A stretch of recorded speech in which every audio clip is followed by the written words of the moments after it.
نبی پاک صلی اللہ تعالی علیہ وسلم نے یوں بیٹھے بیٹھے ایک دن صحابہ سے فرمایا یار روز نہ بیٹھے رہا کرو، وقفے سے ملا کرو۔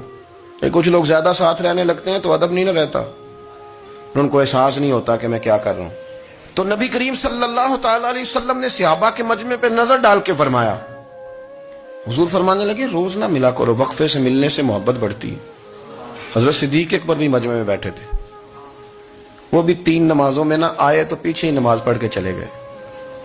ایک روایت ہے عصر مغرب عشاء، اور دوسری جگہ لکھا کہ نہیں ظہر عصر مغرب تھی، پیچھے نماز پڑھی چلے گئے، پھر عصر پڑھی چلے گئے، پھر مغرب پڑھی، اور حضور نے زور کے بعد حضرت انس بن مالک سے پوچھا ابو بکر نہیں آئے؟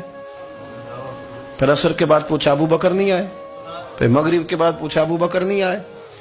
تو حضرت انس بن مالک کہتے ہیں میں بھی حیران تھا کہ وہ نماز تو پڑھ کے گئے ہیں، اور حضور کا طریقہ تھا کہ سلام پھیر کے پیچھے دیکھتے تھے، تو حضور نے دیکھ لیا، پھر بھی 3 دفعہ پوچھا کہ وہ آئے نہیں؟ سمجھے میری بات کو؟ حضور فرما رہے ہیں نماز پڑھنے تو ساری دنیا ہی آتی ہے، وہ تو اسپیشل آیا کرتا تھا، وہ آیا نہیں؟ آئے نہیں جناب صدیق اکبر؟ تو حضرت انس کہتے ہیں میں نے جا کے دروازے پہ دستک کی، حضرت انس قریب رہتے تھے نا حضور کے، تو نبی پاک کے لاڈلے تھے، تو پھر لوگ بھی ان کا لاڈ دیکھتے تھے کہ یہ حضور کا قریبی ہے۔ تو کہتے ہیں میں نے دروازے پہ دستک دی تو حضرت ابو بکر صدیق فرمانے لگے کیسے آئے ہو؟ میں نے کہا یار آپ چنگے سیانے بندے، حضور نے 3 دفعہ پوچھا ہے، 3 دفعہ پوچھا ہے۔ تو حضرت سیدنا ابو بکر صدیق دوڑے آئے، حضور حکم ہو؟ تو نبی کریم نے فرمایا یار سارا دن تو نظر ہی نہیں آیا، تو کدھر تھا تو؟ سارا دن ملا ہی نہیں۔ اللہ کرے آپ کے اس جملے کے حسن کی سمجھ آئے۔ آپ دیکھیں جو چاشنی یہاں ٹپک رہی ہے، جو وقار یہاں ٹپک رہا ہے، ذرا اس کا مزاج تو دیکھیں، اور یار تو نظر ہی نہیں آیا سارا دن۔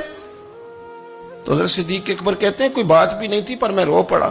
میں نے کہا حضور آپ نے تو فرمایا تھا کہ ذرا وقفے سے ملا کرو، محبت بڑھتی ہے۔ تو حضور فرمانے لگے ابو بکر میں نے کہا تھا پر تجھے تو نہیں نہ کہا تھا، تو کوئی اور تھے جن کو کہا تھا، تجھے تھوڑا کہا تھا، اور اتنے بڑے جملے نہیں ملیں گے۔ رسول کریم فرمانے لگے تو یہیں رہا کر، تو رہتا ہے تو میرا دل لگا رہتا ہے، یہیں رہا کر، میرے پاس رہا، تو نہ جایا کر یار، تو ادھر ہی رہا۔ او پانی پر نہ سہیلیاں رنگا رنگ کڑے، او سجنوں اسی تے پریا اس دا جانیے جس دا توڑ چڑھے۔ آپ ذرا اس لطف کو آپ دیکھیں، اس ذائقے کو۔ میرا دل کرتا ہے کہ میں یہ حدیث نہ لوگوں کی روحوں تک اتار دوں۔ حضور فرماتے ہیں میں نے جس کے سامنے دین پیش کیا اس نے دلیل مانگی، وہ بھی کوئی اپنا ہے جو اپنوں سے دلیلیں مانگے، وضاحتیں مانگے، یہ کیسے تھا تو وہ کیسے تھا، تو یہ چیز کدھر سے آئی تو وہ کدھر گئی۔ آپ اپنوں سے دلیلیں مانگ رہے ہیں، آپ اپنوں سے اپنوں کو کٹوروں میں کھڑا کیا۔